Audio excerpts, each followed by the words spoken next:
Proverbios 3, 5 al 8. Dice: fíate de Jehová de todo tu corazón, menciona una vez, y no te apoyes de tu propia prudencia. Reconócelo en todos tus caminos y él enderezará tus veredas. Menciona por segunda vez, y no seas sabio en tu propia opinión. Teme a Jehová y apártate del mal, porque será medicina a tu cuerpo y refrigerio para tus huesos. En la Biblia nos encontramos a personas que mencionan y dicen: no es necesario ir a la iglesia. Se apoyan del versículo que dice que donde estén 2 o 3, ahí va a estar Jehová. Pero la Biblia dice que no te apoyes en tu propia prudencia. Si pueden acompañarme, nos vamos a mover hasta el libro de los Hebreos, en el capítulo 10 y versículo 25, que dice: no dejando de congregarnos como algunos tienen por costumbre, sino exhortándonos, y tanto más cuando veis que aquel día se acerca. Si alguno piensa que es llegar a darle una patada y decirle: congrégate, un versículo anterior dice: y considerándonos unos a otros para estimularnos al amor y a las buenas obras. Entonces aquel que se cree sabio porque cree que sabe mucho de la Biblia ya se equivocó. Dios nos manda a congregarnos. Asimismo les pido que me acompañen a Habacuc. Vamos a leer desde el versículo 18 al 20. Entonces debemos de congregarnos para aprender de la palabra de Dios, por el cual el predicador ya ha estudiado, ya ungido por Dios mismo en su oración y todo.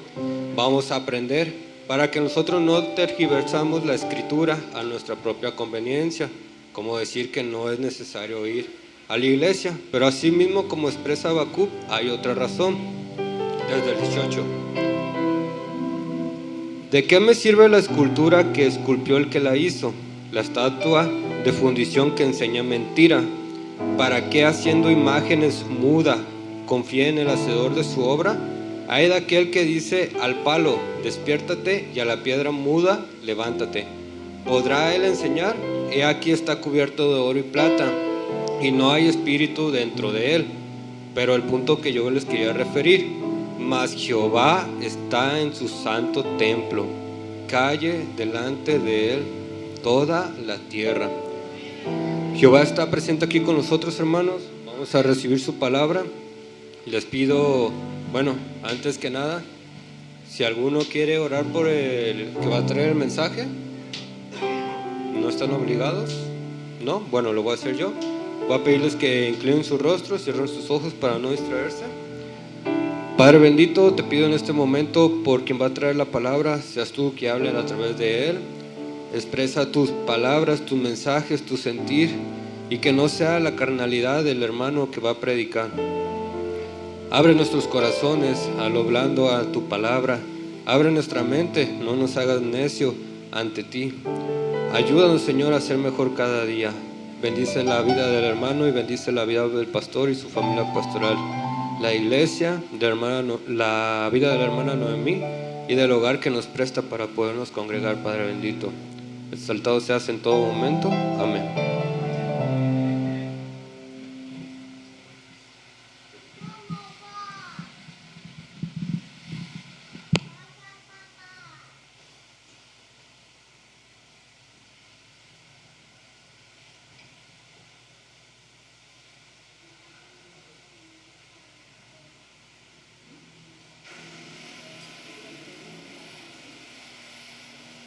Bueno, gloria a Dios que estamos aquí nuevamente. Vamos a entrar en su palabra.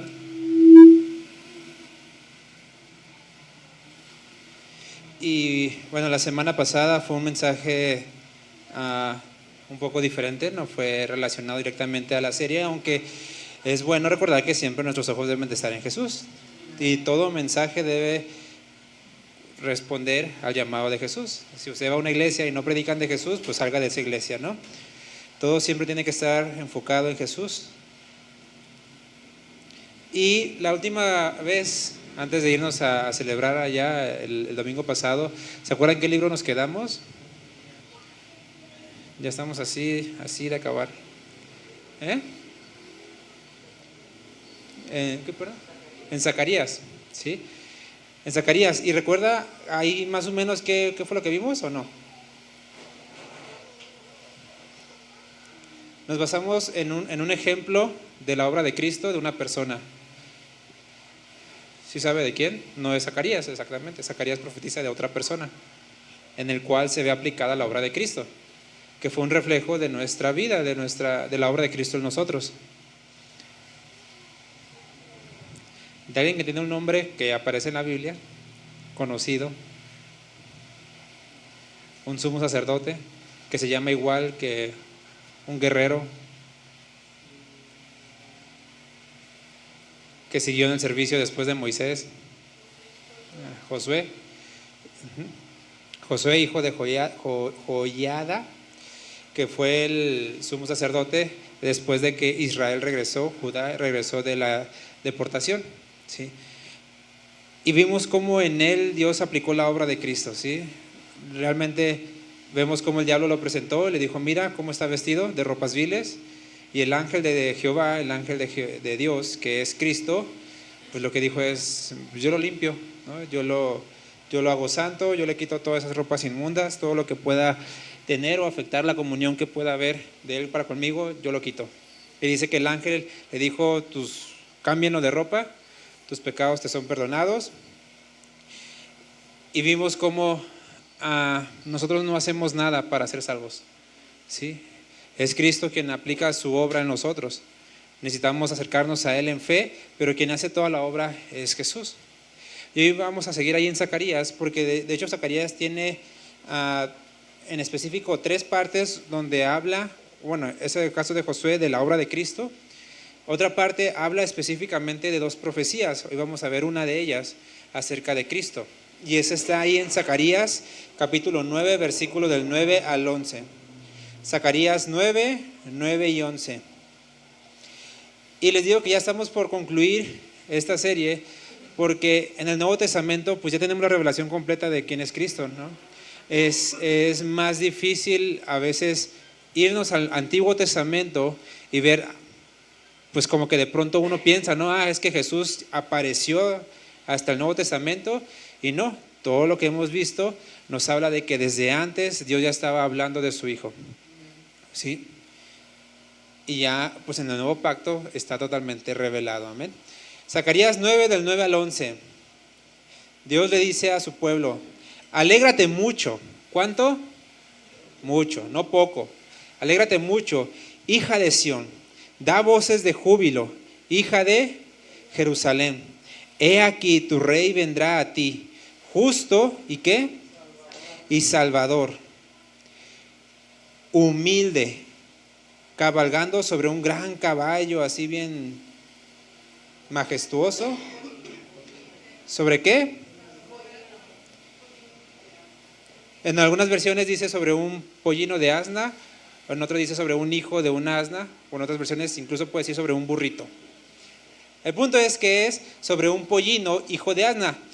Esto a lo que hace referencia, y vean la exactitud de la palabra de Dios, la exactitud de lo que Dios hace. En algunas partes, si bien la profecía acerca de Cristo queda posiblemente a interpretaciones, posiblemente un poquito más difícil de encontrar, pero hay otras partes donde es así, directa, y es Dios diciendo, así va a ser y no va a cambiar.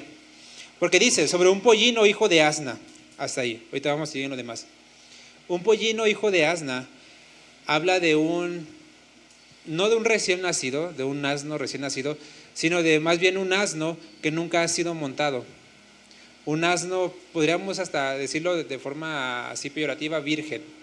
Es decir, que está mansito, o sea, que no ha hecho nada con su vida, ¿no? Que nunca ha trabajado, que nunca ha hecho nada. Y esto, vamos a ver que en Mateo 21, 1, es donde se cumple esto acerca de Cristo.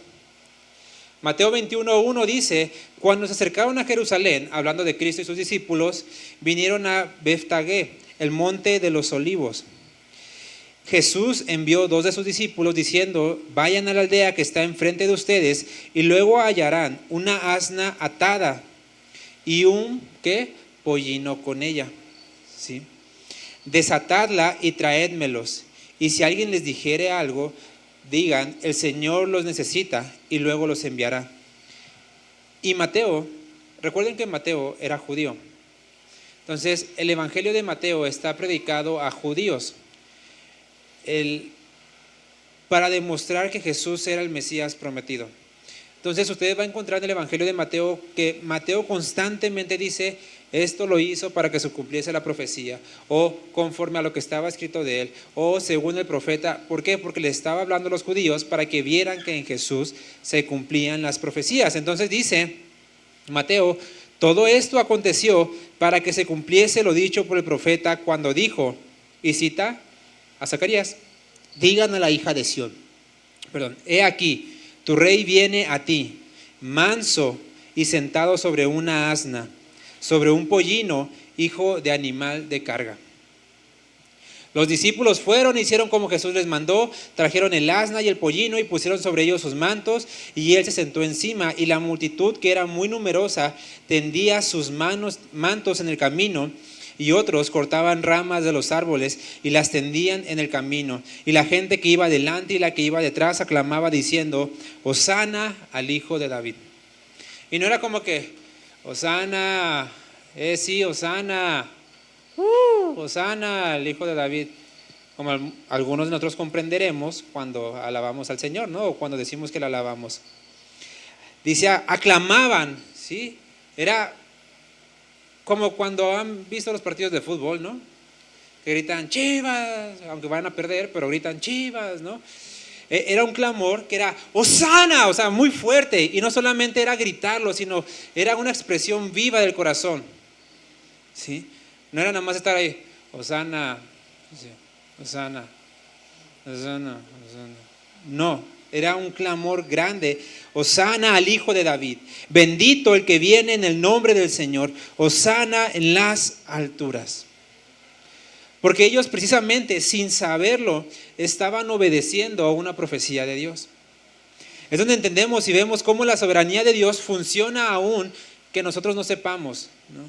A veces caminamos en el camino del Señor y no sabemos si estamos siendo tratados por Dios hasta que otro nos dice: tú antes eras así, pero ahora eres asá, ¿no? ¿Cómo has cambiado? Y eso es parte de la soberanía de Dios, en que va usando y cambiando nuestras vidas y transformando nuestras vidas. Y en ese momento Israel no era consciente de que ellos estaban obedeciendo a una profecía de Dios cuando dice: alégrate mucho, hija de Sión, da voces de júbilo. Ellos sin saberlo estaban obedeciendo a eso que Dios había escrito antes, ¿sí? Porque nadie ni nada puede cambiar el plan de Dios. Y esos que clamaban Hosana no eran creyentes, no creían en Jesús como el Mesías, el verdadero. Ellos en ese momento creían en el Mesías a su conveniencia. Decían: este es el Jesús que me va a sacar de pobre, este es el Jesús que me va a quitar la esclavitud, este es el Jesús que se va a surtir a los romanos. Era un Mesías a su imagen, no era el Mesías que Dios había enviado. Por eso les dije que no creían en él, creían en una versión de su Mesías. Sin embargo, Dios usó a este pueblo terco, incrédulo, para obedecer a una profecía, porque el plan de Dios es perfecto y se va a cumplir con nosotros y nosotros, a pesar de nosotros, pero se va a cumplir. Y les dice: he aquí, tu rey vendrá a ti. Para ese momento Jesús pues no era reconocido como rey, ¿sí?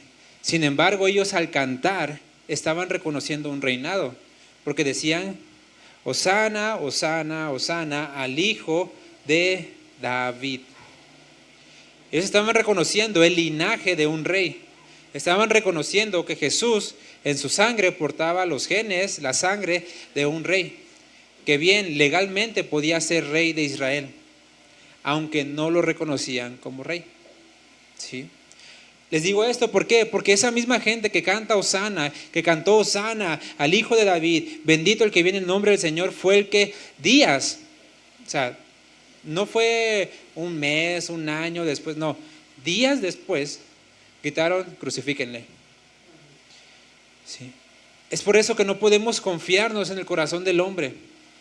No podemos confiarnos en que, hoy me adulan, hoy me alaban, hoy me dicen, ay, mira, eres bien chido, y ya, ok, entonces estoy bien, porque al día siguiente esa misma persona puede decirme, ¿sabes qué? Vete de aquí, me caes gordo, te odio. Por eso nuestra confianza no puede estar en las personas, porque el corazón de las personas cambia. Y lamentablemente, no me gusta decirlo, pero lamentablemente la iglesia no está exento de eso. Y con la iglesia me refiero a creyentes verdaderos.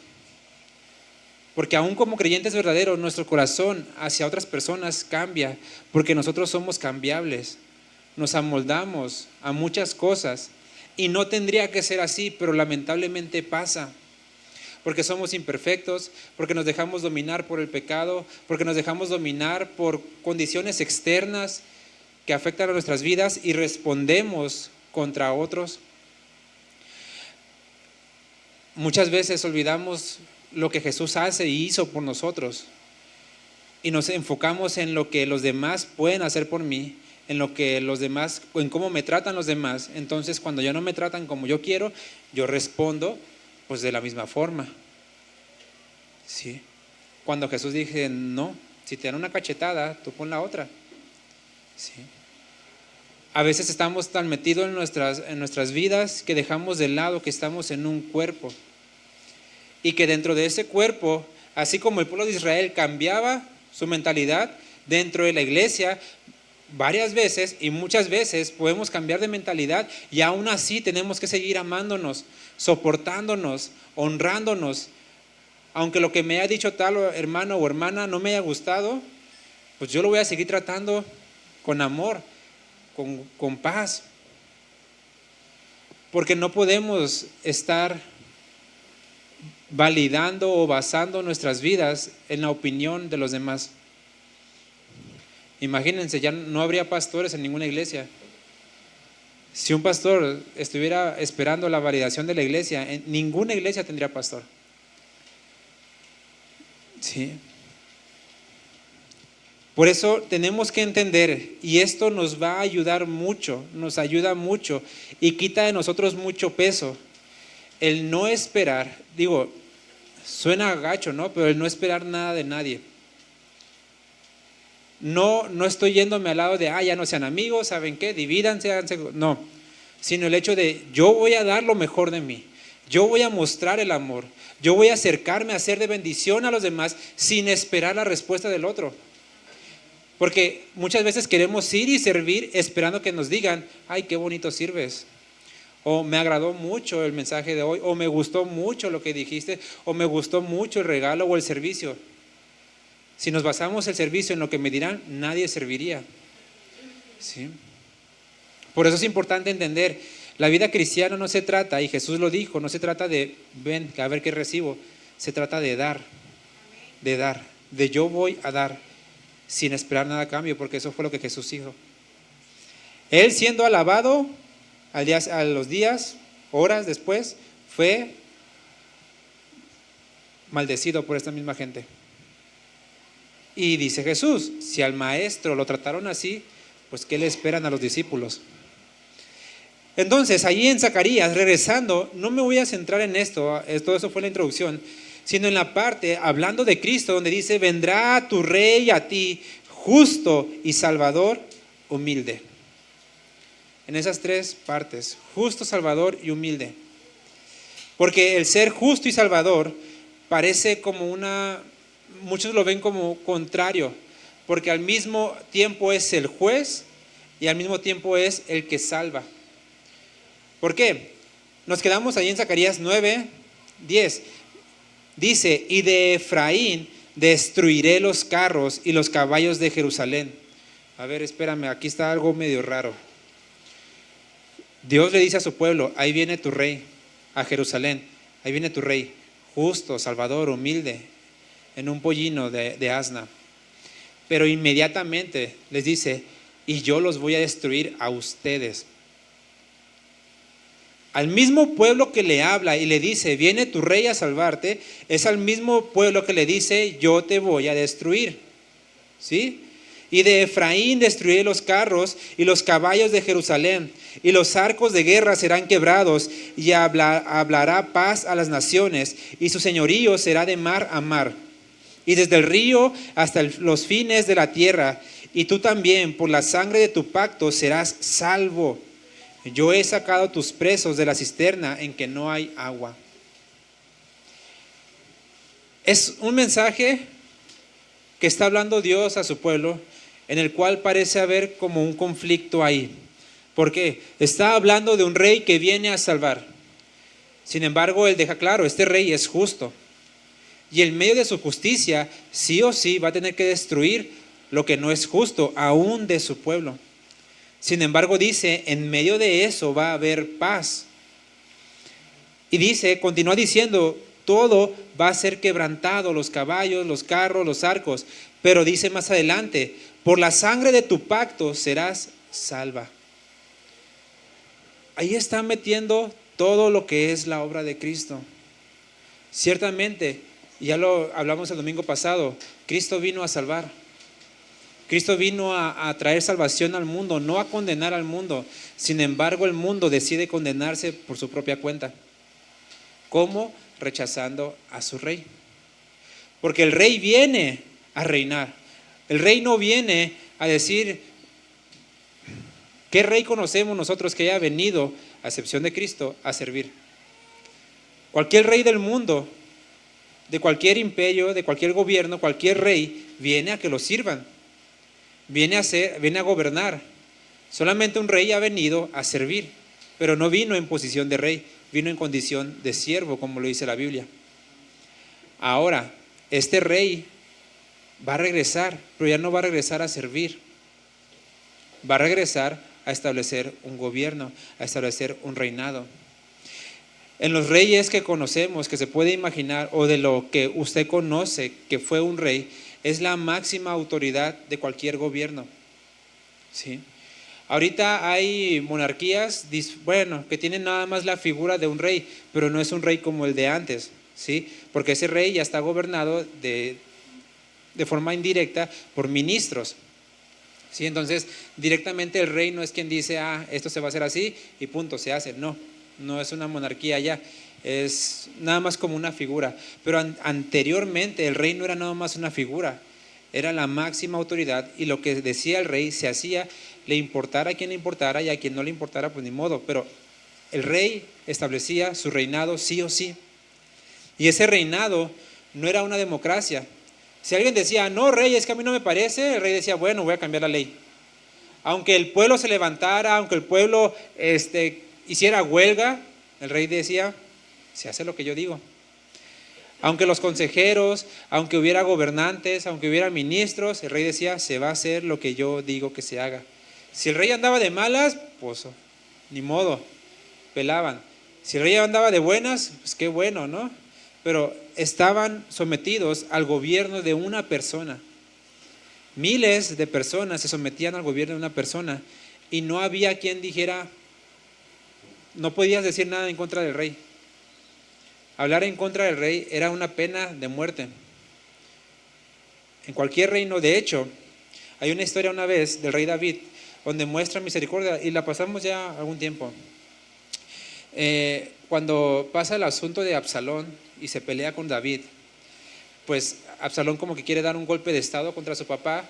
David pues huye para no enfrentarse con su hijo, y en medio de este camino alguien se le acerca y le dice, tú rey, por tu culpa, maldito, por eso tu hijo hizo esto, te lo merecías, te mereces la muerte, un montón de cosas le empieza a decir. Y David lo tomó por loco, ¿no? ¿Qué pasa? Absalón muere, David otra vez regresa a Jerusalén, ¿y quién viene con la cola entre las patas, no? Esta persona. Y David le dice muy claro, tu pena debería ser morir. O sea, y fíjense, era un rey de Israel, era un rey de un gobierno de Dios, pero esa pena de hablar en contra del rey aunque era un gobierno, vamos a decirlo así entre comillas, cristiano, no se quitaba. La pena en contra del rey, ya sea un gobierno cristiano que creyera en Dios, teocéntrico, o un gobierno mundano como Egipto, la pena de hablar en contra del rey era la muerte. Y David se lo deja muy claro. Sin embargo, David le dice, yo decido extenderte misericordia, pero ya veremos qué hace mi hijo. Mi hijo ya va a tomar asunto y va a tomar justicia. David dice, yo te doy misericordia, pero mi hijo va a actuar en justicia. Pasa el tiempo, yo creo que esta persona vivió bien a gusto, bien tranquilo, y resulta que Salomón entra al trono. Para esto pasan otras cosas donde Salomón viene a poner orden, ¿no? Y dentro de este orden, ahí estaba, este hizo tal cosa. ¿Qué hacemos? Cuello. Fue y pues ejerció justicia. Unos dirán, no, qué malos. ¿Cómo es que esa gente es tan mala si decían que creían en Dios? ¿Cómo es que Salomón, el hombre más sabio del mundo, aquel que le dijo a Dios, ayúdame a gobernar a tu pueblo, dame sabiduría, mató? ¿Por qué? Porque estaban ejerciendo justicia. Justicia. Y es uno de los atributos de Dios que comúnmente solemos dejar por allá. Porque la justicia de Dios no siempre me va a convencer. No siempre me va a gustar. La justicia de Cristo no siempre va a actuar en mi favor, pero eso sí, siempre va a ser justo. La justicia de Dios siempre va a ser imparcial. Salmos 119, 137 dice, justo eres tú, oh Dios. Y dice, e intachables y rectos, es decir, no se distorsionan nada. Es una línea recta tus juicios. Un pastor decía y comenta que se le hace más clara la palabra justicia en inglés, porque no es directamente una traducción de justice, no es así. La palabra que utilizan en inglés es righteousness, que es como algo totalmente derecho. ¿Sí? Nosotros imaginamos justicia con la policía, ¿no? con un juicio, y solemos traducir justicia, justice en inglés, pues es lo mismo, pero la Biblia en inglés, la palabra justicia la pone como righteousness, que es un camino o algo que no se tuerce, que por más que tú lo quieras no, es derecho, es inquebrantable, no se puede torcer. Nuestra justicia ciertamente la mayor parte del tiempo se tuerce a conveniencia, porque cuando la justicia afecta a mis hijos, entonces ya soy más tolerable. Pero cuando esa justicia llega sobre otra persona que no es mi hijo, no, te mereces el infierno. ¿Sí? Pero si se trata de mi vida o de mis hijos, misericordia, gracia, por favor. Y la justicia de Dios es perfecta. Él dice, hiciste esto, mereces esto. Ahora, hay no dos clases de justicia, sino una justicia que ya ha sido satisfecha y una justicia que aún hay consecuencias. La justicia que ya ha sido satisfecha es aquel que pone su confianza en Jesús y Dios dice, este es salvo. En Colosenses dice que Él al morir en la cruz clavó el acta de los decretos que nos era contraria. Él en la cruz clavó esa acta, esa lista de acusaciones que había en contra de nosotros. Dice Dios, mi hijo la clavó, está pagada, está saldada. Sin embargo, hay una justicia que Dios demanda en cuanto a las consecuencias. ¿Por qué? Pongamos este asunto. Alguien que mató a X número de personas por andar drogado, por andar robando, por andar simplemente queriendo satisfacer alguna necesidad carnal, mató a mucha gente.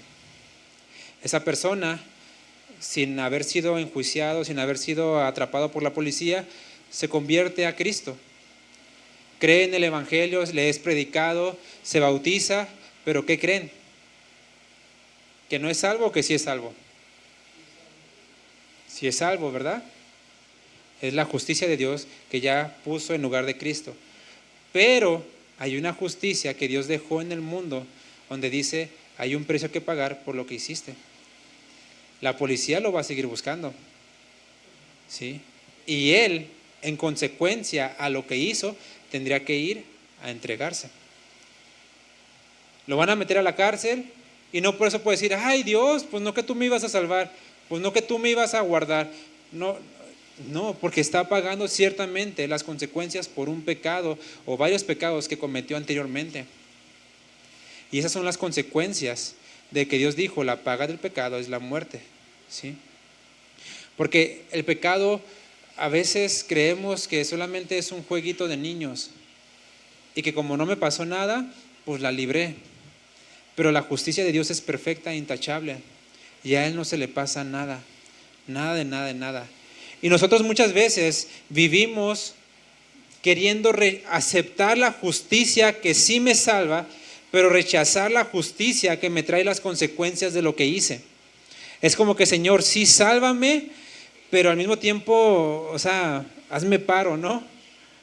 Hazme paro de que no me metan a la cárcel, hazme paro con esta enfermedad, hazme paro con mi familia que yo mismo destruí, ¿sí? ¿Me entienden? Y a veces no entendemos que tenemos que aprender a vivir con las consecuencias, reconociendo que Dios nos ama y nos ha salvado, pero también nos da la gracia para decir, por ahí te metiste, no te dejo solo, pero ahí vamos. Porque Jesús dijo y prometió, yo voy a estar con ustedes todos los días hasta el fin del mundo. Aún si estamos atravesando el medio de las consecuencias por nuestros pecados, Dios dice, no te voy a librar de eso, pero ahí voy a estar contigo. Aprende a cargar con eso y a veces encontraremos mayor libertad cuando aceptemos eso. Al decir, Señor, en mi pasado cometí estas cosas, hice esto, y pues ahora tengo que aferrarme a las consecuencias. Dame la gracia para llevarla. En lugar de estar peleando con Dios de ¿por qué? ¿Por qué? No que eres justo, no que muy bueno, porque a Él sí, a mí no. Y encontraremos paz cuando digamos, Señor, yo solito me metí y no es que vaya a salir yo solito de aquí. Tú estás conmigo, pero voy a caminar y me voy a esforzar. Primera de Pedro 3:18 dice, porque también Cristo padeció una sola vez por los pecados, una sola vez. El justo por los injustos, para llevarnos a Dios, siendo a la verdad muerto en la carne, pero vivificado en espíritu.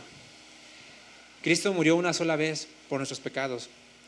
Por eso entendemos que la salvación que se encuentra en Jesús es perfecta, porque esa muerte aplica para todos los pecados. No es como que peco ahora y Cristo otra vez tengo que morir. Peco después y otra vez a morir. No, una sola vez por todos los pecados. Por eso en 1 de Juan 1:9 dice que si confesamos nuestros pecados, Él es fiel, y utiliza una palabra, y justo. Y dice para perdonar nuestros pecados. En ninguna parte menciona para librarnos de las consecuencias. Y es que a veces entendemos eso, ¿no? Dios es fiel y justo para quitarme las consecuencias. No sé por qué entendemos eso si no lo dice. Nomás dice, te perdono y tenemos en comunión y estoy contigo, pero échale ganas, porque tú solo te metiste ahí. También entendemos a veces el perdón entre nosotros como que, ok, hice esto contra ti, pues perdóname, pues sí te perdono, pero pues ¿qué? Si te robé o me robaste algo, pues restituye, ¿no? Porque a veces como que yo llego con Héctor, le robo su celular y luego vengo al mes y le digo, ¿sabes qué? Yo te robé el celular, perdóname. Pues te perdono, pero o sea, hay consecuencias, ¿no? O me pagas o te... Mira, y esto a veces, ponga esto de ejemplo, ¿no? Piénselo. Un cristiano de aquí de la iglesia le roba varias cosas o hace un desastre y roba varias cosas a un hermano. Y ese hermano se da cuenta y tiene pruebas de que el otro hermano le robó. Usted, si estuviera en el lugar del afectado, ¿iría a poner denuncia en la policía?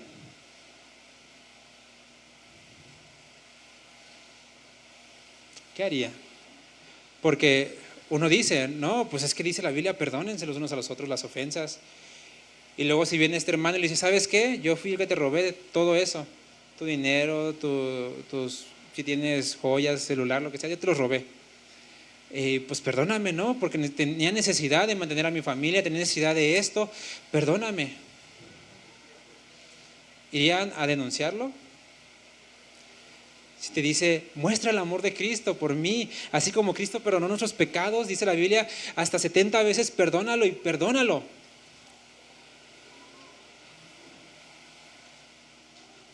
Pregunto yo, si lo denuncio, ¿sería injusto? No. Estaría actuando en justicia. Estaría actuando en justicia. Y saben, en muchos casos sería lo más correcto. Porque a veces hasta no ver las consecuencias no aprendemos. Sin embargo, muchas veces nos queremos creer más buenos a veces que Dios. Porque Dios sí permite las consecuencias. Dios sí las permite. Y muchas veces nosotros queremos, en nombre de la bandera del amor, limitar las consecuencias. Y por eso digo, a veces nos creemos más buenos que Dios. Lo justo, y Dios lo enseñó en el Antiguo Testamento. En todas esas leyes del Levítico que te saltas siempre que lees la Biblia, ahí Dios está estableciendo cómo debe vivir el pueblo de Dios. Y claramente dice, si robas, restituye. Si hiciste esto, págalo. Si hiciste esto y esto y esto, pues vas y lo pagas. Y había otras cosas, otras penas que decía, si hiciste esto y mueres, ¿sabes qué? Lo justo es que tú también mueras. Y a veces dices, qué sanguinario. No, era justicia. Era justicia. Pero este rey justo, repito, no viene solamente a establecer un juicio ya inquebrantable y decir, ¿saben qué? Ustedes se van a ir al infierno, que es lo que merecemos. Está metiendo la justicia de Jesús y la salvación de Jesús. Porque si Cristo viene al mundo y no muere por nosotros y aún así decide perdonarnos, ¿qué creen? Que Dios sería injusto. Porque no hubiera habido una paga por la injusticia. Entonces nosotros al venir delante de Dios y con solo decir, Señor, te creo, confío en ti, creo en tus palabras, somos salvos no por mi propia justicia, sino por la justicia que Jesús ya pagó para ser salvo. Por eso Él vino a salvar, no a condenar. Él no vino a traer condenación, Él vino a traer salvación, por eso vino a morir por cada uno de nosotros. Sin embargo, otra vez repito, nosotros mismos que ya estamos en condenación o estábamos en condenación, decidimos no aceptar a este rey. Decidimos no aceptar a este rey. Y por eso es donde dice en Zacarías 9:10, destruiré tus carros, destruiré tus caballos, tus arcos de guerra serán quebrantados. Porque aunque Jesús vino a establecer una justicia y a salvar, Él sigue siendo rey. Ahora, nosotros cuando presentamos una imagen de un rey, ¿qué es lo primero que se nos viene a la cabeza cuando dices, imagínate un rey? ¿Qué se imaginan? ¿Qué se imaginan de rey? O sea, ¿cuál es su imaginación? ¿Cómo figuran a un rey? Una corona, ¿qué más? Capa, cetros, y una corona ¿de qué? ¿De madera? No, ¿de qué? ¿De oro? ¿Una manta es un cobertor de esos de tigre o qué? ¿Una vara, un palo que se encontraron en la calle? ¿Un cetro? ¿De qué? Igual así de madera que se encontraron ahí. ¿Y dónde vive este rey? ¿En un palacio? ¿En una casita? ¿En una choza? ¿De Infonavit? ¿En un castillo? ¿Se le imagina a uno mendigando al rey o comiendo pan con leche? No sé. O pan así, un virote duro con agüita.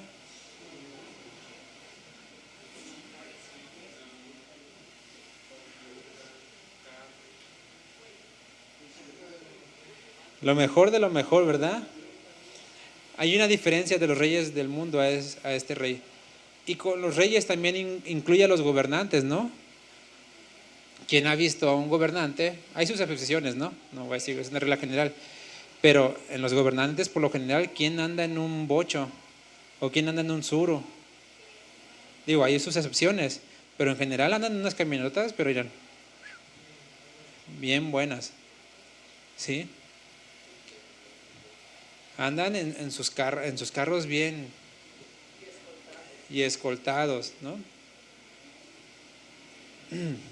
Por una o X cosa, ¿no? El punto es que cada quien puede aparentar lo que tiene o lo que es, pero su vida, pues se va a dar a relucir, ¿no?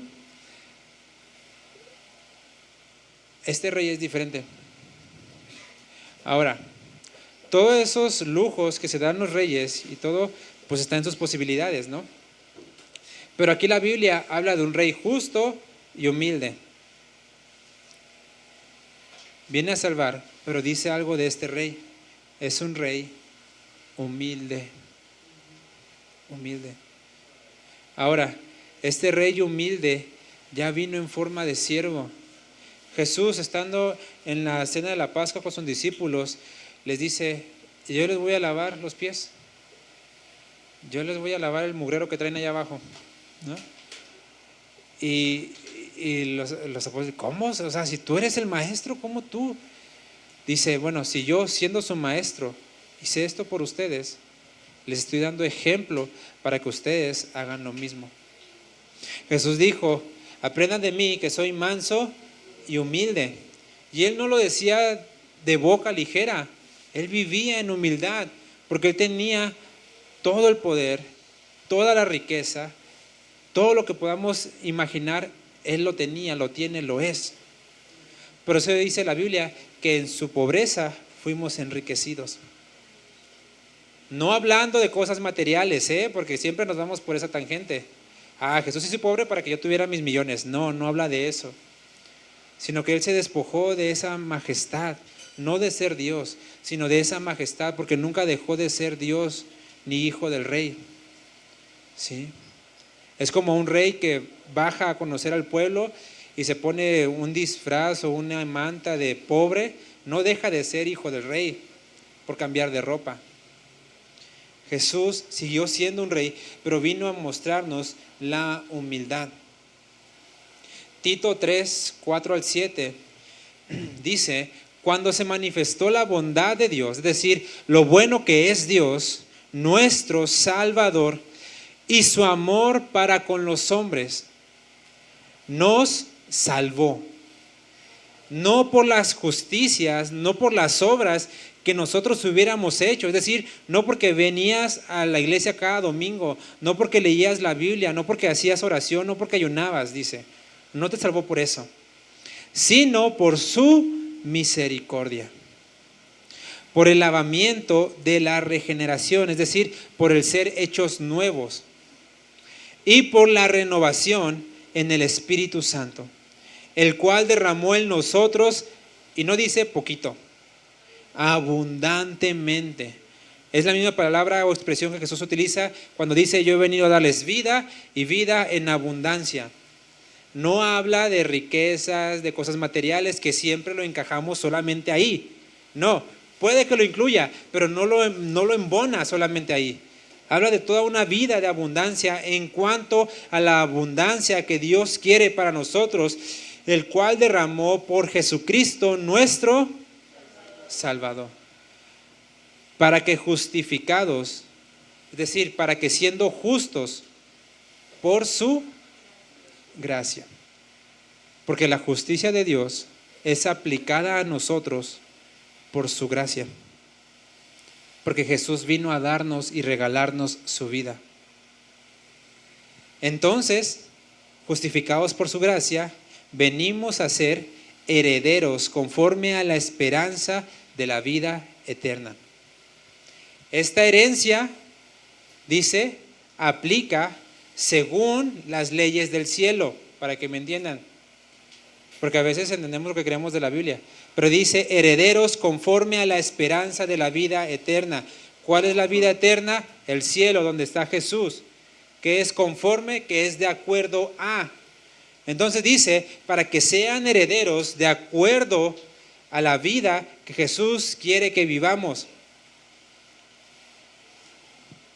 No se trata de solamente decir soy salvo, soy libre, vivo como quiera, que al cabo Cristo me ama, o a aparentar una religión. No, lo que nos está diciendo es que ahora que somos justificados por Él, podemos vivir como Él vivió. Podemos vivir y caminar y ser herederos conforme a las leyes o a las reglas del cielo. Y en esto aplica tanto la parte que Jesús dice, aprendan de mí que soy manso y humilde. Porque de lo que hablaba al principio, el no esperar nada de nadie. Muchas veces esperamos de los demás por orgullo. Es decir, miren quién soy, miren lo que hago. Yo merezco respeto. Yo merezco que me traten bien. Yo merezco que me digan licenciado, maestro, doctor. Yo merezco que me hablen con títulos. Si no es por pastor, no te respondo. ¿Sí? Y muchas veces esperamos de los demás un trato, no porque es lo que sea lo correcto, sino porque por el orgullo es lo que creo que merezco. ¿Sí? Muchas veces incluso, y yo lo llegué a hacer, utilizar el título de hijo de Dios en orgullo. Es decir, ¿cómo vienes tú a mí a decirme eso si soy hijo de Dios? ¿Quién te crees? Si yo soy hijo del Altísimo, ¿no? ¿Y cómo me haces a mí esas cosas? Mi Padre me va a cuidar y me va a proteger porque soy hijo de Dios. Y a veces lo decimos con un orgullo, ¿sí? No con una humildad. Por eso es lo que comentaba al principio, cuando nosotros vamos sin esperar nada, es cuando estamos aplicando el carácter de Jesús. Porque Jesús lavó los pies de sus discípulos, aún el de Judas.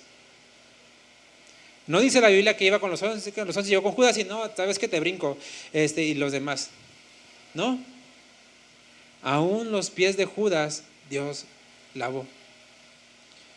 Y Jesús ya sabía, Jesús ya conocía. De hecho, Juan nos dice, él era el hijo de perdición. Jesús le dijo, ve y haz lo que tengas que hacer. Jesús ya sabía el corazón de Judas. Aún así Jesús dijo, yo vine a servirlos a todos. A todos. A veces dentro de la iglesia nos volvemos sectarios también. Porque ciertamente a veces vemos hermanos que no siempre andan conforme a la vida de Cristo. Y a esos, nuestro aparente espíritu religioso, espiritual, fariseo, dice, a ti no te sirvo, porque tú no eres hijo de Dios. Y Jesús nunca le dijo eso a Judas. Jesús aún a Judas le sirvió. Porque estaba mostrando la humildad que hay en este rey. En la iglesia no se nos dice, ve y sirve solo a los que sí sabes que son hijos de Dios. Ve y sirve a los que sí son espirituales. No, a todos. Porque gracias a Dios, y de verdad gracias a Dios, no podemos conocer el corazón de la otra persona. ¿Sí? Gracias a Dios. Porque si lo conociéramos, no, de plano aquí no habría iglesia. ¿Sí?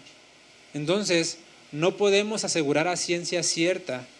Podemos a lo mejor hacernos una idea, pero no podemos asegurar. Por ejemplo, Yesé no es hijo de Dios. ¿No? Yo no lo puedo asegurar. Tampoco puedo asegurar, Yesé es un hijo de Dios. Solamente Dios y Él lo saben. Y en cuanto a mí depende es, yo lo voy a servir. Porque entre si sí sé o no sé, quién sabe, ¿no? Pero yo lo voy a servir. Y Jesús dejó ese ejemplo, y Él sí sabiéndolo. Jesús, sabiendo quién lo iba a traicionar, decidió servir. ¿Cuánto más nosotros que no sabemos si el día de mañana Gerson me va a traicionar o no? Yo no sé, pero aún si lo hiciera, yo necesito servirle. Practicando ciertamente, repito, la justicia de Dios. Por eso necesitamos la humildad y la sencillez de Jesús. Necesitamos aprender de este rey humilde. Es la única parte en la escritura donde se nos habla de un rey humilde. En toda la escritura nunca se habla ni se da el título de un rey humilde. Pero aquí Cristo dice, yo soy el único que lo poseo, porque Él sí, en efectivo, es un rey, y parece algo contradictorio, porque uno se espera de un rey que sea todo menos humilde. Vemos, ¿no?, en las campañas, ahora le sale la humildad a los gobernantes, pero tan pronto tienen el título o el cargo, ya, ¿qué me voy a andar metiendo ya a los charcos? ¿Qué me voy a andar ensuciando ahí las manos? ¿No? Fuchi la guácala, que voy a andar yendo ahí a la punta, ¿sí? Sí, me entiendo que voy a andar metiéndome ahí en el rancho, no, pero andan en campaña y ahí sí, ¿no? Hasta los abrazos, las abuelitas, y ay, cómo yo voy a cuidarte y todo. Porque pretendemos muchas veces una falsa humildad. Pero Jesús no fue falso. Él en toda su vida, en todo su ministerio, Él fue verdadero y es verdadero. Y sigue siendo humilde. Por eso necesitamos aprender de Él, de aplicar la justicia correctamente, de reconocer que es nuestro Salvador y de reconocer que es un rey que viene a gobernar, que viene a ejercer juicio, que viene a establecer un reino eterno, un gobierno, y las cosas son como Él dice. Y todo esto lo hace en humildad. Suena como raro, porque parece un rey autoritario, pero es que un rey gobierna como Él quiere. Jesús gobierna y Dios gobierna como Él quiere, pero ese querer de Dios, dice la Biblia, es bueno, agradable y perfecto para nosotros, no para Él. A Él no le conviene. Él no es más Dios o más rey. Él no es más ni menos. Nosotros somos los que somos más o menos estando con Dios. El gobierno de Dios no es para que Dios diga, ay, qué imperio tan grande tengo. No, no lo necesita para eso. De hecho, la Escritura dice, el hombre, ¿qué es el hombre para que te fijes en él? O sea, es un vil gusano.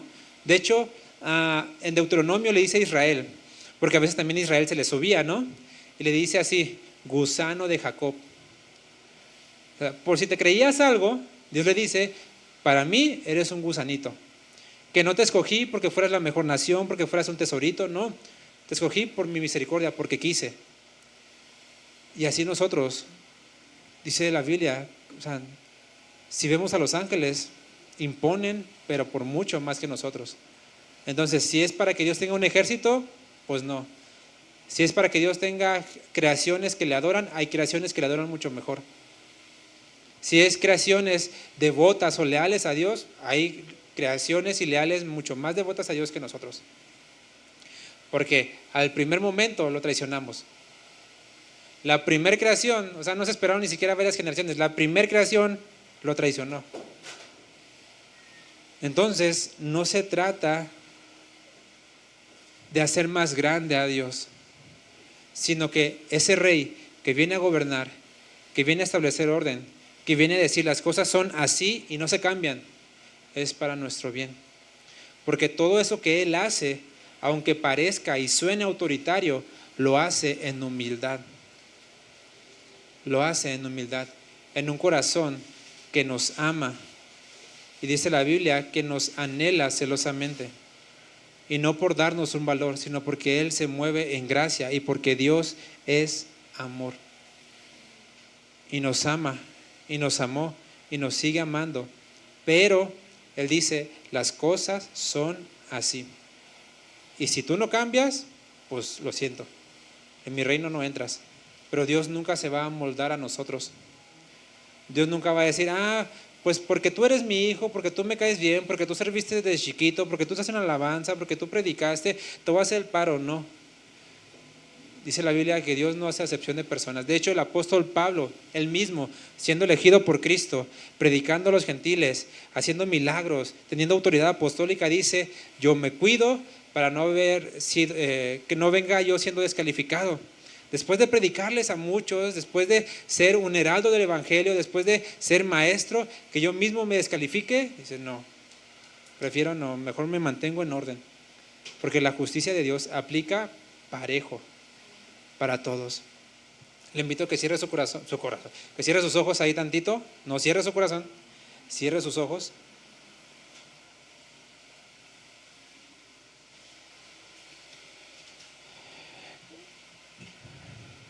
La humildad no sale de una apariencia, la humildad no sale de una condición externa, es decir, tengo dinero, no soy humilde, soy pobre, sí soy humilde, no.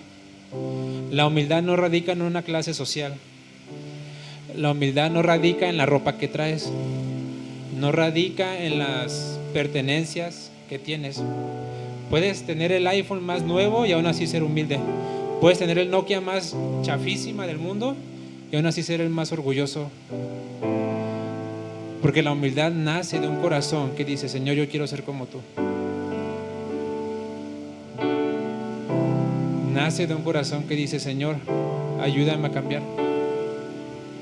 Pase lo que pase, necesito que tú reines en mí.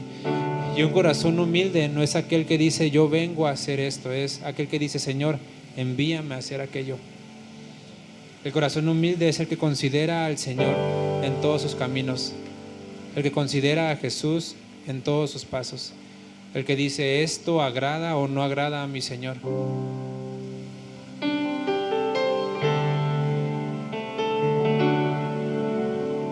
Yo quiero más de ti,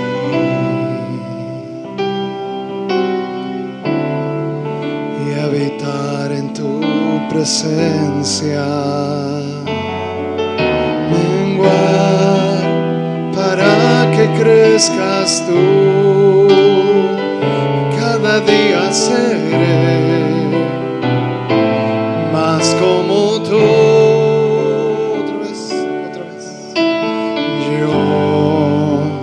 Quiero más de ti,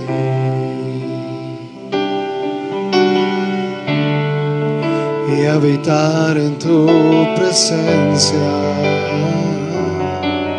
menguar para que crezcas tú, cada día seré más como tú.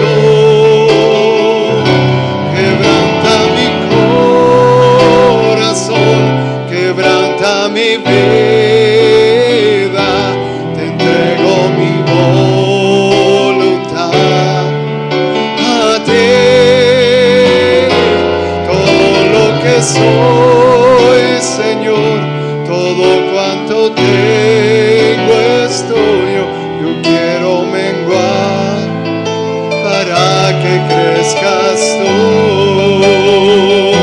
Quebranta mi corazón, quebranta mi vida, te entrego mi voluntad a ti.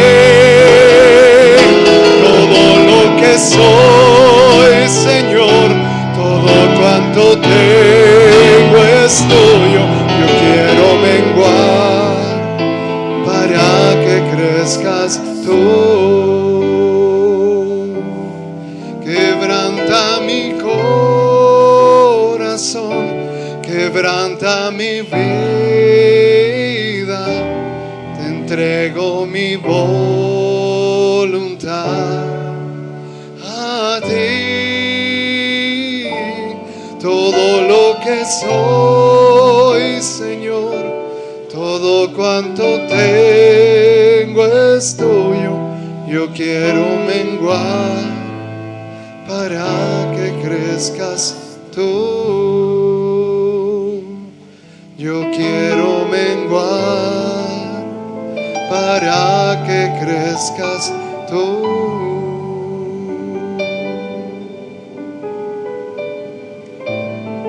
Señor, queremos hacer tu voluntad. Ayúdanos, ayúdanos, Señor.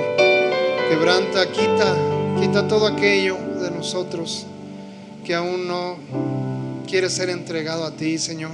que aún se rehúsa a obedecerte, que se rehúsa a seguir tu voluntad. Señor, ayúdanos a cambiar, ayúdanos a quitarlo de nuestra vida, Padre. Solamente con tu ayuda podremos seguir adelante buscando de tu voluntad, haciendo tu voluntad, Señor. Ayúdanos.